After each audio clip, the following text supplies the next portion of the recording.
من يهده الله فلا مضل له ومن يضلل فلا هادي له. الذي أرسل رسوله بالهدى ودين الحق ليظهره على الدين كله وكفى بالله شهيدا. أما بعد فقد قال الله تبارك وتعالى: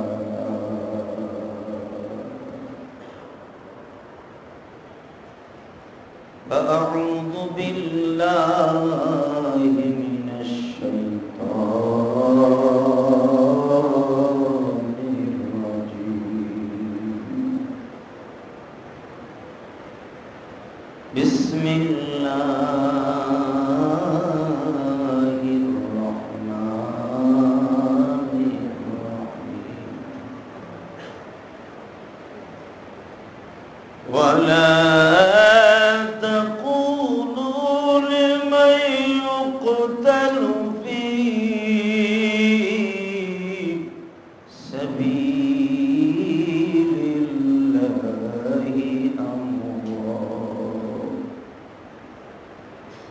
بل أحياء ولكن لا تشعرون.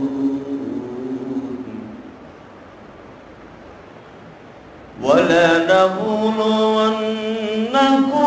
بشيء من الخوف والجوع ونقص من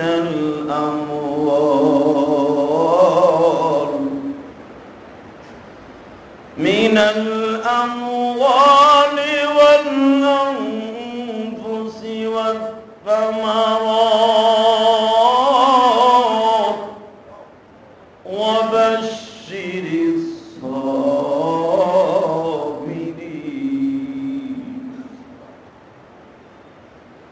الذين إذا أصابتهم مصيبة قالوا إنا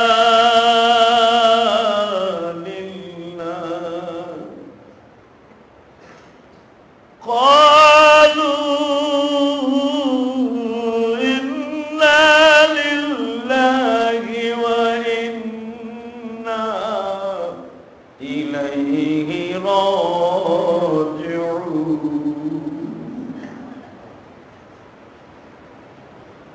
وقال الله تبارك وتعالى: أينما تكونوا يدرككم الموت ولو كنتم في بروج مشيدة. وقال النبي صلى الله عليه وسلم: اقتلوهم وجدتموهم معلقين بأستر الكعبة. إن الله وملائكته يصلون على النبي يا أيها الذين آمنوا صلوا عليه وسلموا تسليما. صلى الله